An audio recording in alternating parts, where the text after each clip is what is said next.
mag-secret file, ay ilike mo muna ang video na to at mag-subscribe na sa aming YouTube channel. Don't forget to click the notification bell para hindi ka nahuhuli sa latest episode ng DJ Rocky's Secret Files.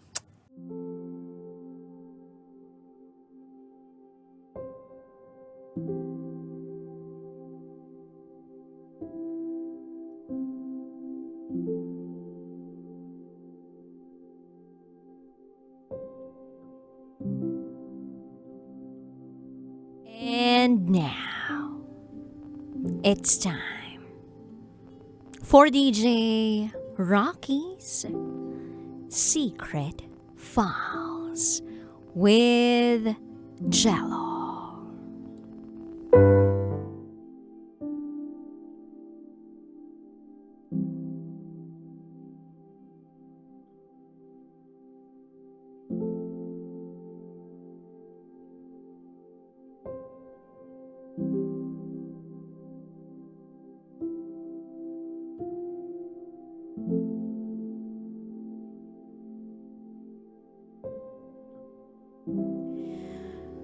Umaasa na lang ako sa himala para sa paggaling ng anak ko.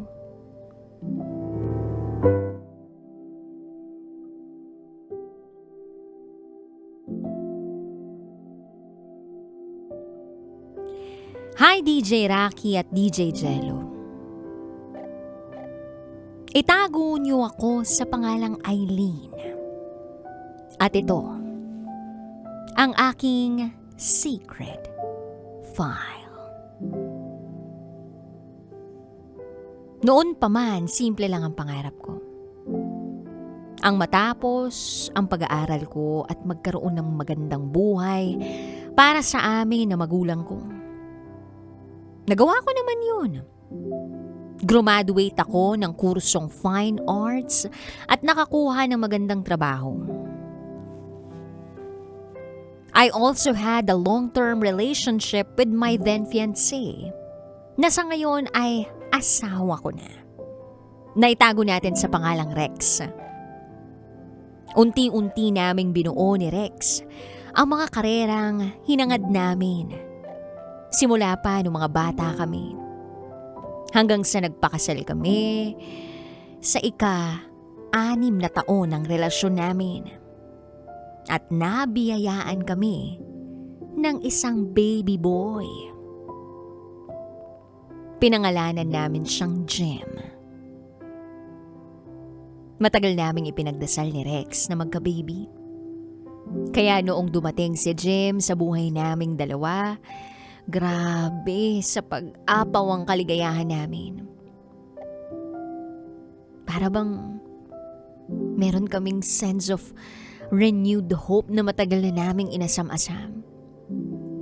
Nakita namin yung next chapter ng pagiging mag-asawa namin bilang mga magulang ni Jim. At pwede ko nang ipagsigawan sa buong mundo na mommy and daddy na kami. Mga magulang na kami. At aaminin ko na yung mga unang araw, linggo at buwan ng pag-aalaga sa baby namin nakakapagod, nakakapuyat at nakakapanghina. Pero hindi naman ito matatawaran yung saya, fulfillment at kapayapaan na naidudulot sa amin sa tuwing karga namin si Jim. Tuwing hinahalikan namin siya, tuwing yakap-yakap namin siya, tuwing hawak-hawak namin ang mga maliliit na kamay at paa niya. Hindi ko na nga ma-verbalize masyado yung nararamdaman ko. Basta sobrang saya lang. At napaka-rewarding. Yung minsan lang naming ipinalangin na ipinagkaloob sa amin, ito hawak-hawak na namin. Walang makakapantay sa pagmamahal na namumuo sa pagitan namin ni Jim. Lumipas ang mga araw, linggo at buwan. Every 17th day of the month, hinahandaan namin siya ng outfit para sa kanyang monthsary. Bilang first-time parents, naaaliw kami, nagawan siya ng photoshoot every month. At nakikita namin yung developments niya, both physically and mentally. Sa mga unang buwan, wala kaming napansin na unusual sa kanya. Lalo na't baby pa naman si Jim. At very positive kami. At sa paglipas ng panahon, matututo siya. Paunti-unti. Kahit nung nag 1-year-old siya, hindi pa siya nakakapagsalita.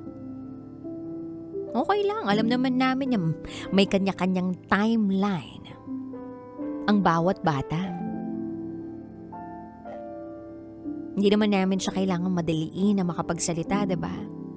Ang mahalaga sa amin, masaya siya at malusog, walang sakit. Safe at naibibigay ang mga pangangailangan niya. Kompleto rin sa bakuna. Kaya we were in total confidence na walang problema ang anak namin. Na okay lang siya. Pero few months after his first birthday, may mga kaibigan kaming nagsalita at nagsabi sa amin. Tinanong nila kami, wala pa bang nababanggit na word si Baby Jim? Sagot namin, okay lang yan.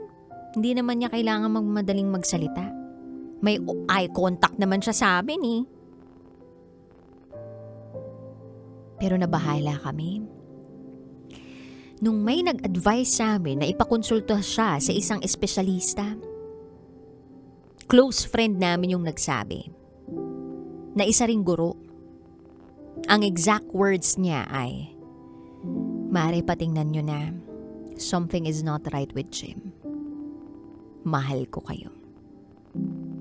At dahil sa tiwala namin sa kanya, nag-decide kami ni Rex na ipakonsulta si Jim sa isang development pediatrician. Akala namin madali lang kaming makakakuha ng appointment slot pero ang dami palang nakapila sa kahit saang DevPed clinic na napuntahan namin. Few months pa ang inantay namin bago namin napakonsult si Jim. Lumampas na ng 2 taon ang edad niya. And still, hindi pa rin siya verbal. Dito na kami na alarma. Kasi oo nga naman.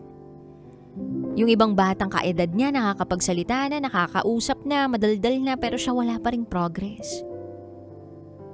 At dumating na nga yung araw na nakita na siya, natingnan na siya ng espesyalista. Ano daw ang medical history ng anak namin? Sinagot namin ang mga tanong. And-examine. Hindi namin personally na witness yung examination kasi sa hiwalay na room yun ginawa. At paglabas ni Jim at ng doktor, dun kami tinapat ng doktor. At DJ Rocky at DJ Jello. Dito ko na narinig ang mga salitang hindi ko inaasahang maririnig ko mula sa isang espesyalista na nagpayanig sa pagtingin ko sa anak namin. Tinapat kami ng doktor.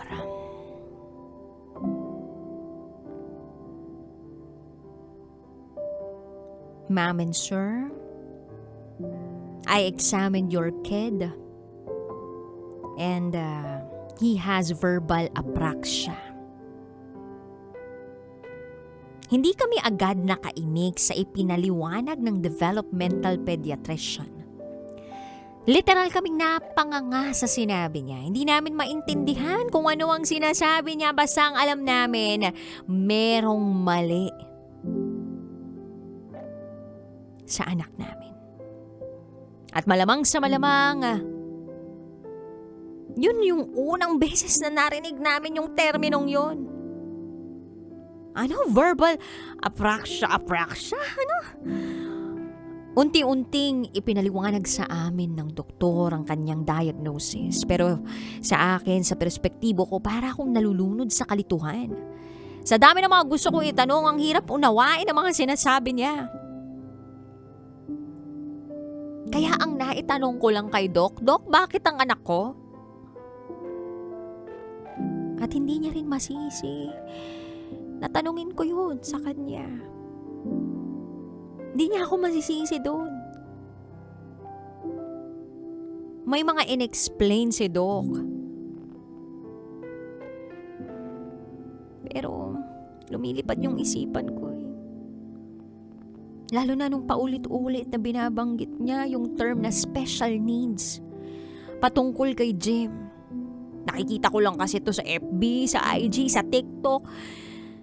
Nandoon yung mga post tungkol sa mga magulang na may mga anak na may special needs. Ngayon, isa na pala ako sa kanila. Hindi ko kasi naisip na mangyayari rin to sa akin.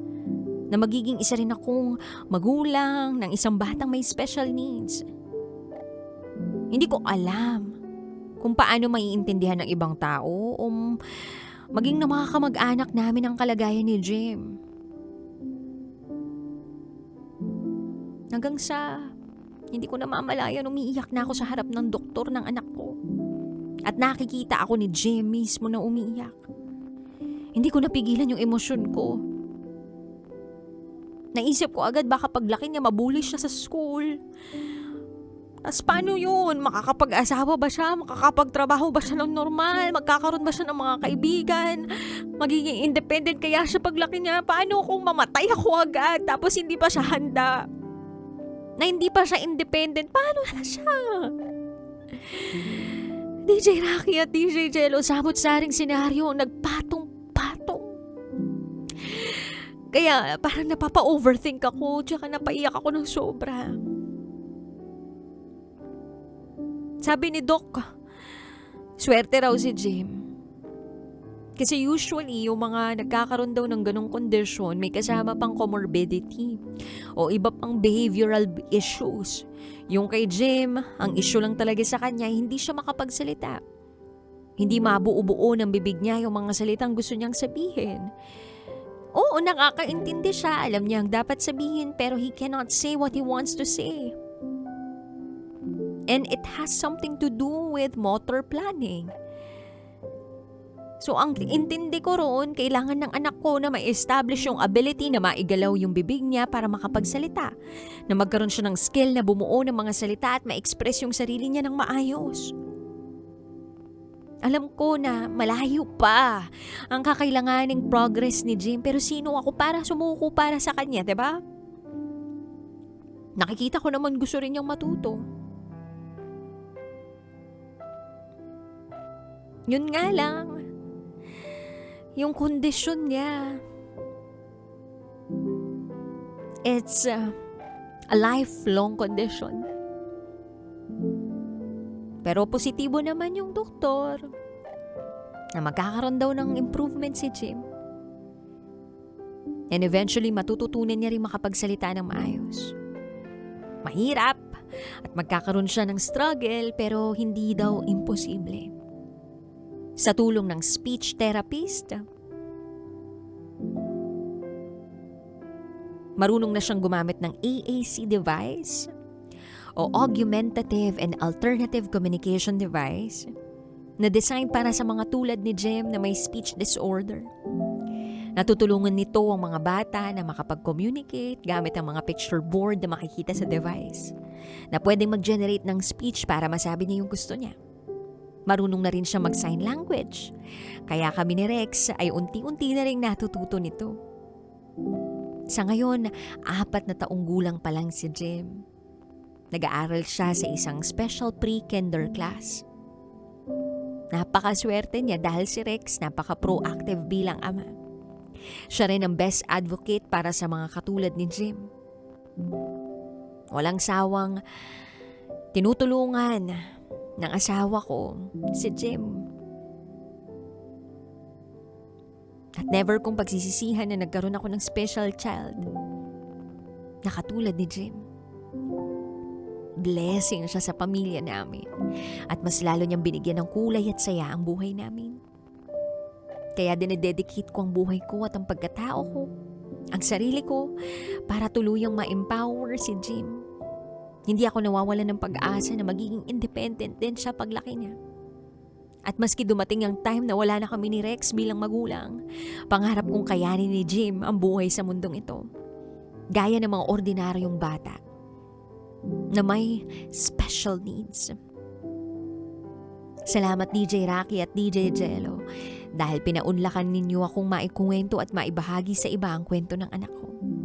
Huwag sana nating hayaan na patuloy silang ma-discriminate sa ating society.